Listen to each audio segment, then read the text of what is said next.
Assalamualaikum warahmatullahi wabarakatuh. Saya Zikri Muhammad Irfan dari Prodi Administrasi Rumah Sakit dengan NIM 11016124041. Izin mau mengumpulkan tugas dari Ibu yang terhormat Ibu Devi, dan saya di sini mau mempresentasikan tugas susulan 3 materi yang dimulai dari satu sistem pelayanan kesehatan. Sistem pelayanan kesehatan merujuk pada struktur dan mekanisme yang digunakan untuk memberikan layanan kesehatan kepada masyarakat. Sistem ini mencakup berbagai komponen, mulai dari penyediaan fasilitas kesehatan, tenaga medis, pembiayaan hingga kebijakan yang mendukung akses terhadap layanan kesehatan. Poin utama dalam pembahasan tentang sistem pelayanan kesehatan adalah fasilitas kesehatan. Fasilitas ini mencakup rumah sakit, puskesmas, klinik, apotek, dan berbagai jenis lainnya kesehatan yang disediakan untuk masyarakat. Dan juga ada nomor satu komponen sistem pelayanan. Ada terdiri dari tenaga kesehatan, pembiayaan kesehatan, kebijakan kesehatan, dan juga teknologi infrastruktur. Tenaga kesehatan seperti dokter, perawat, bidan, apoteker, dan tenaga medis lainnya adalah aktor paling penting dalam sistem pelayanan kesehatan. Pembiayaan kesehatan adalah elemen paling penting dalam sistem pelayanan kesehatan. Dan juga kebijakan yang tepat akan memastikan agar sistem pelayanan kesehatan berjalan secara efisien dan merata. Teknologi dan infrastruktur menggunakan teknologi dalam pelayanan kesehatan seperti rekam medis dan elektronik. Nomor 2, ada jenis-jenis pelayanan kesehatan.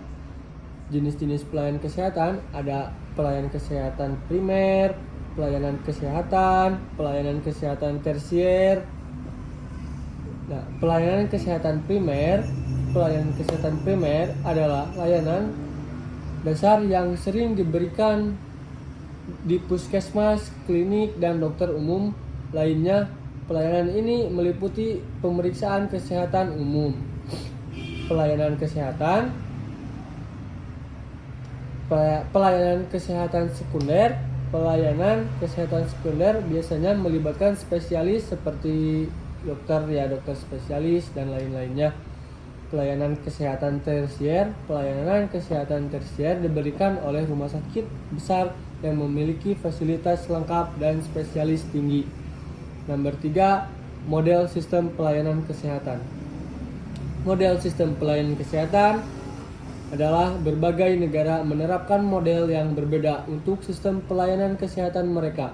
Beberapa model yang dikenalkan antara lainnya ada sistem pembiayaan publik, sistem pembiayaan asuransi kesehatan, sistem pembiayaan privat. Nah, sistem pembiayaan publik di negara ini, pemerintah menyediakan dana layanan kesehatan.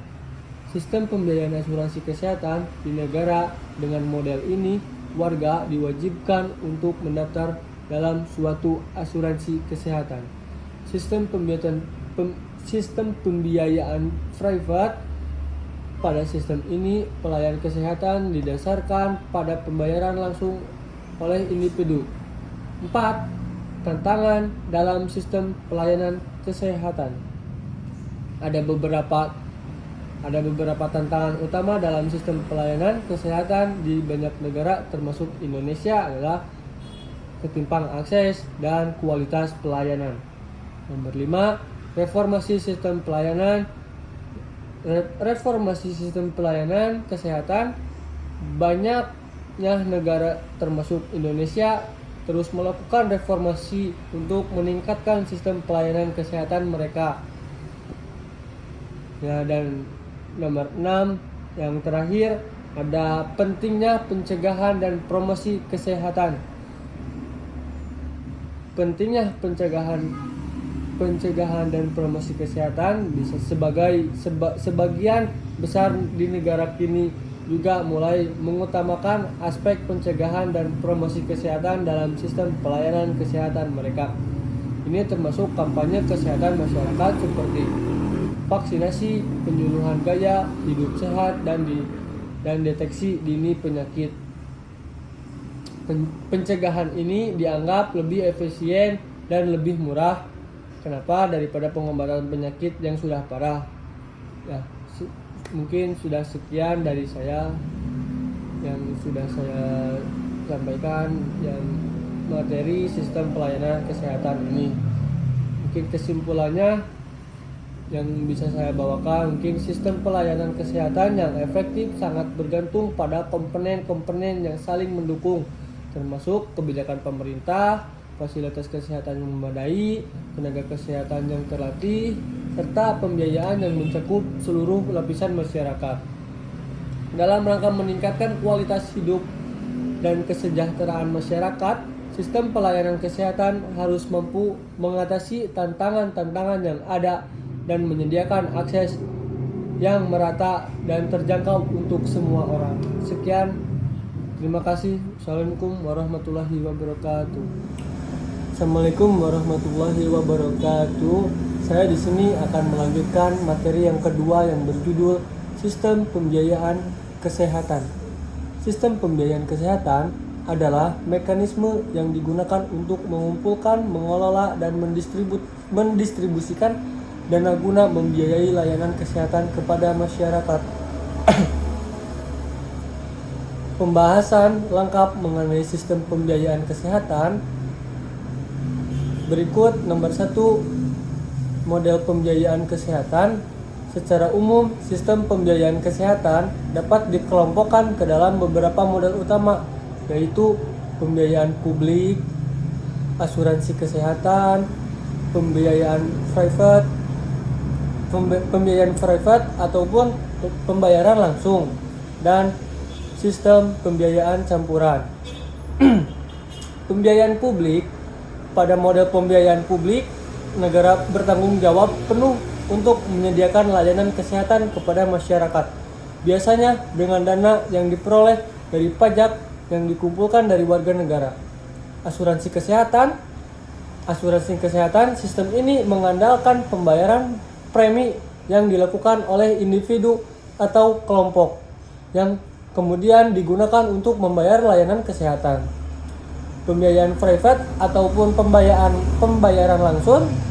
Pada model ini, individu atau keluarga langsung membayar biaya layanan kesehatan seperti biaya dokter ataupun rumah sakit pada saat menggunakan layanan medis. Yang terakhir, sistem pembiayaan campuran. Sistem pembiayaan campuran, ada beberapa negara menggabungkan pembiayaan publik dan private untuk memberikan akses yang lebih luas kepada masyarakat sambil menjaga kontrol terhadap biaya dan kualitas layanan. Nomor 2, ada mekanisme pengumpulan dana. Pengumpulan dana untuk pembiayaan kesehatan bisa dilakukan dengan berbagai cara tergantung pada model yang diterapkan. Ada negara mengumpulkan dana dari pajak yang dikenakan kepada masyarakat dan perusahaan yang kemudian digunakan untuk membiayai layanan kesehatan publik. Iuran asuransi kesehatan. Banyak negara dengan sistem asuransi kesehatan warga negara atau pekerja diwajibkan untuk membayar premi secara berkala yang bisa dipotong dari gaji ataupun dibayar langsung. Pembayaran langsung ataupun out of pocket, individu atau keluarga membayar langsung untuk layanan medis pada saat dibutuhkan. Yang terakhir, ada solusi dan inovasi pembiayaan kesehatan. Berbagai solusi dan inovasi telah dicoba untuk mengatasi tantangan-tantangan tersebut, antara lainnya ada reformasi pajak dan pembiayaan.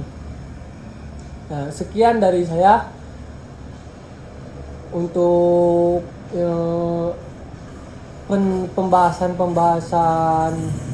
pembahasannya, dan mungkin kesimpulan dari saya ada sistem pembiayaan kesehatan merupakan fondasi dari sistem kesehatan yang berkelanjutan dan merata.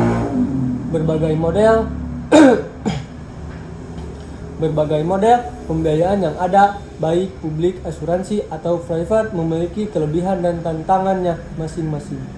Dalam upaya untuk menyediakan layanan kesehatan yang terjangkau, berkualitas, dan merata, penting bagi setiap negara untuk menyesuaikan model pembiayaan yang terbaik sesuai dengan kondisi sosial, ekonomi, dan kebijakan kesehatan yang berlaku. Sekian, Assalamualaikum warahmatullahi wabarakatuh.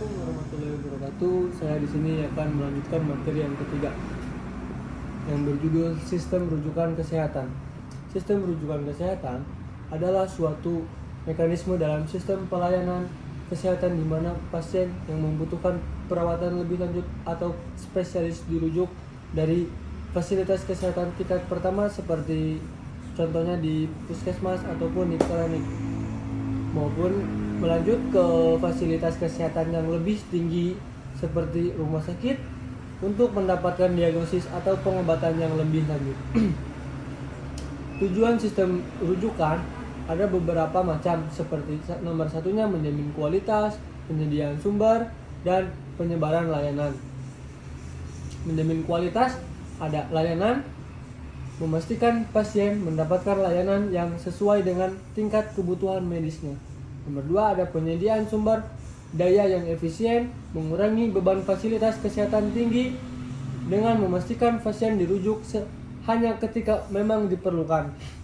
Nomor 3, penyebaran layanan kesehatan yang merata, meningkatkan akses ke perawatan yang lebih kompleks di daerah yang kurang terlayani. Adapun tahapan-tahapan dalam sistem rujukan kesehatan ada beberapa. Nomor 1 ada rujukan tingkat lanjut, dan rujukan balik. Rujukan tingkat pertama ada di puskesmas ataupun di klinik. Pasien pertama kali mencari pengobatan di fasilitas kesehatan tingkat pertama seperti puskesmas ataupun klinik. Dan rujukan nomor 2 ada rujukan tingkat lanjut seperti di rumah sakit atau spesialis. Setelah mendapatkan rujukan di rumah sakit ataupun spesialis, pasien sudah pasti diarahkan ke rumah sakit atau pusat kesehatan spesialis. Nomor 3 ada rujukan balik, referral kembali. Setelah pasien mendapatkan perawatan di fasilitas tingkat lanjut, mereka bisa dikembalikan ke fasilitas kesehatan tingkat pertama untuk pemantauan lanjutan atau perawatan pasca perawatan. Jenis-jenis sistem rujukan ada nomor 1 ada rujukan vertikal, ada rujukan horizontal. Ya, seperti itu ada ya rujukan yang tepat, rujukan efisien, komunikasi yang baik. Keuntungan sistem rujukan kesehatan ada pemanfaatan sumber daya secara efisien. Nomor 2 peningkatan kualitas layanan, mengurangi beban rumah sakit. Dan tantangan dalam sistem rujukan kesehatan ada kurangnya koordinasi, aksesibilitas, dan beban administrasi. Kurangnya koordinasi, ketidaksesuaian dalam prosedur rujukan atau komunikasi yang buruk antar fasilitas kesehatan dapat memperburuk kondisi pasien. Aksesibilitas, beberapa daerah mungkin mengalami kesulitan dalam mengakses fasilitas kesehatan tingkat lebih tinggi, terutama di daerah terpencil. Nomor 3 ada beban administrasi. Sistem rujukan yang rumit dapat menambah beban administrasi bagi tenaga medis dan pasien. Sekian dari saya. Mungkin kesimpulan dari saya, ada sistem rujukan kesehatan adalah mekanisme yang penting dalam memberikan layanan kesehatan yang efisien dan terorganisir. Dengan sistem rujukan yang baik, pasien dapat menerima perawatan yang sesuai dengan tingkatnya, kebutuhannya, meningkatkan efisien penggunaan sumber daya, dan mengurangi beban. Fasilitas kesehatan tingkat tinggi, namun keberhasilan sistem rujukan sangat tergantung pada koordinasi antar fasilitas kesehatan, komunikasi yang efektif, serta akses yang adil dan merata untuk keseluruhan lapisan masyarakat. Sekian dari saya. Assalamualaikum warahmatullahi wabarakatuh.